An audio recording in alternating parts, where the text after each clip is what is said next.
BFM Business. Stéphane Soumier réveille la planète éco.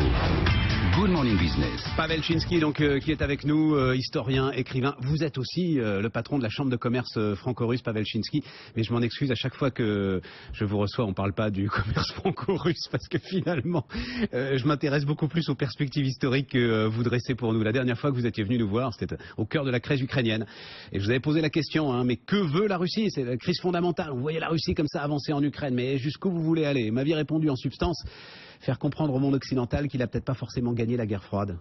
Est-ce qu'on en est là encore aujourd'hui, Pavel Chinsky? C'est difficile de dire de Poutine comme de tout homme, je crois, ce qu'il veut. On peut plus facilement parler de ce qu'il ne veut pas. Ce que Poutine ne veut pas, effectivement, c'est d'être considéré comme un paria de la scène internationale, comme un vaincu de la guerre froide, en tout cas comme une non-puissance.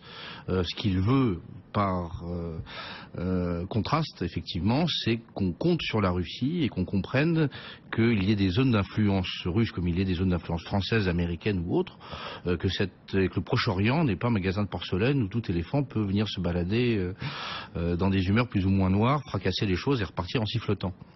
Et donc c'est clairement l'idée que la Russie a, alors j'allais dire un mot à dire, l'expression est mal choisie, la Russie considère alors le Proche-Orient ou la Syrie comme une zone d'influence?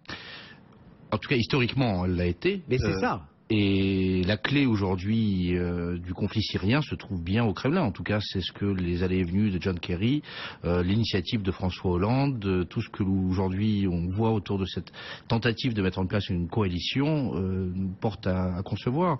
Je crois qu'il y avait une erreur de principe sur la psychologie de Vladimir Poutine. C'est un pays qui effectivement est très personnalisé, et comprendre la Russie, c'est dans une large mesure comprendre ce qui se passe dans la tête de son dirigeant.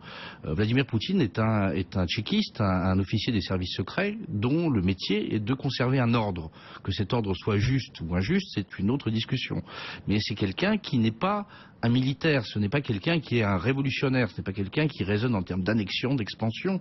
Donc voir Poutine comme le reconstructeur de l'empire soviétique défunt, allant envahir les États baltes après avoir avancé ses pions en Crimée, en Ukraine, c'était une incompréhension fondamentale de ce qui fait, encore une fois, sa psychologie. C'est quelqu'un qui veut maintenir un équilibre des forces complexe et éviter, autant que faire se peut, que la révolution, comme on a pu parler de révolution orange en Ukraine, de révolution de couleur aux marges de la Russie, et évidemment de révolution au moment du printemps arabe, soit la clé pour l'évolution d'un certain nombre de régimes.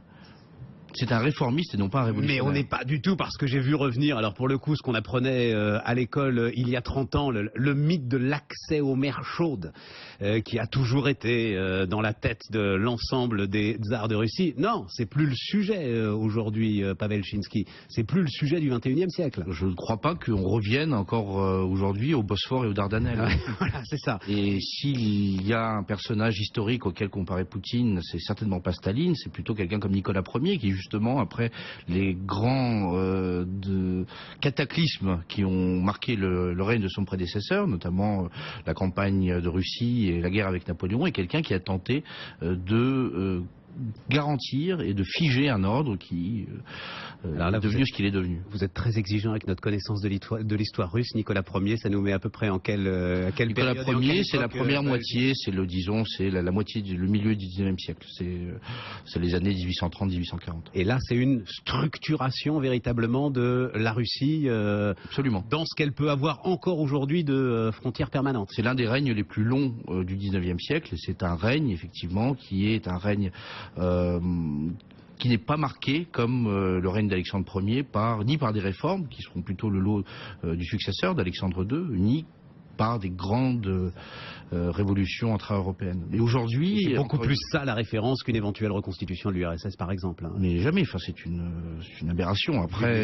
Après, la Russie, effectivement, a été marquée, on en a parlé les fois précédentes, par un certain nombre d'humiliations qui ne remontent pas toutes à la guerre froide. La manière dont le sort de la Libye s'est réglé sans l'aval et la participation des Russes. Les Russes se sont sentis floués dans leurs relations avec l'ONU, avec la communauté occidentale. Et de là, on avait évoqué ensemble une forme de disjonction, Poutine se sentant légitimement capable et finalement à même de mener une politique qui soit une politique qui ne soit plus synchronisée avec les politiques des chancelleries occidentales. D'où un certain nombre de coups qu'on a qualifiés effectivement de coups de stratège, mais encore une fois, je pense que Poutine n'est ni stratège, il n'est même pas tacticien. C'est quelqu'un qui, en bon judoka, a un excellent sens de la réaction, quelqu'un qui utilise les faiblesses de ses adversaires pour lutter contre eux et non pas faire des coups de force. Et on a été souvent pris au dépourvu par les grandes initiatives diplomatiques qui ont marqué les derniers mois, mais où à chaque fois Poutine était en réaction et non pas en initiative. Alors, en bon tchéquiste, comme vous l'avez dit, Tchéka, ancêtre du KGB, il ne met pas de morale dans les relations internationales. Et finalement, il est le seul aujourd'hui à avoir une stratégie claire.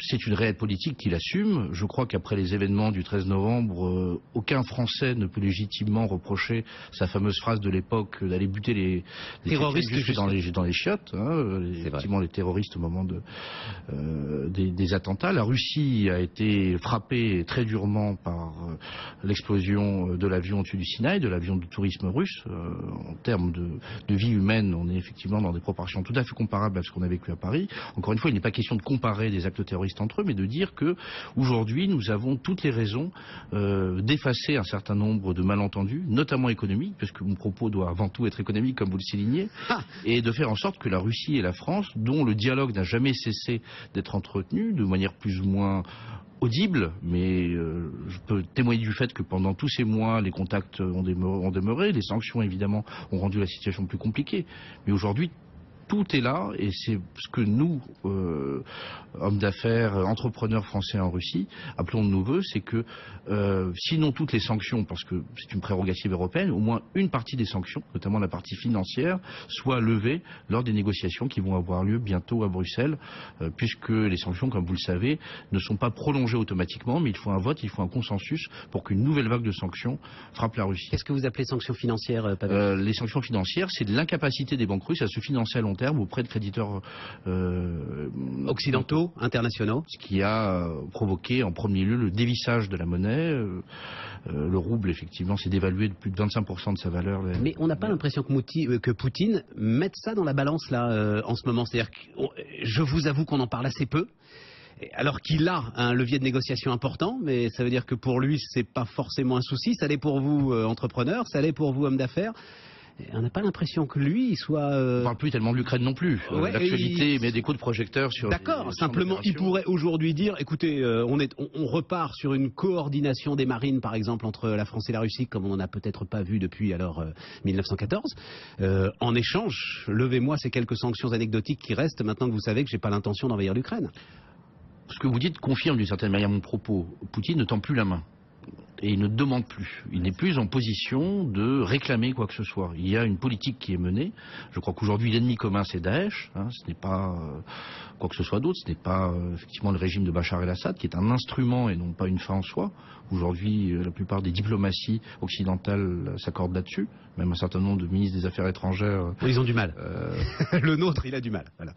Mais effectivement, aller réclamer, aller faire une sorte de marchandage, demander une levée des sanctions contre une amélioration de la coopération, non. Je crois que ce qui est une bonne nouvelle, c'est que la Russie soit revenue aujourd'hui à la table des négociations et que de nouveau Moscou soit un point de passage pour un certain nombre de décideurs qui font la politique d'aujourd'hui et de demain.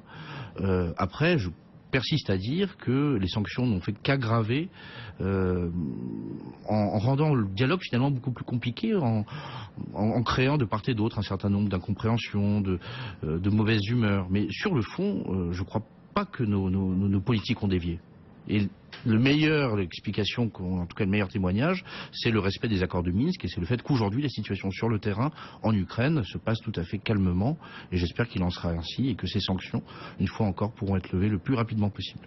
Merci Pavel Chiński, merci beaucoup d'être venu nous voir ce matin sur BFM Business. Directeur de la Chambre de commerce franco-russe, mais aussi historien et écrivain. Merci Stéphane.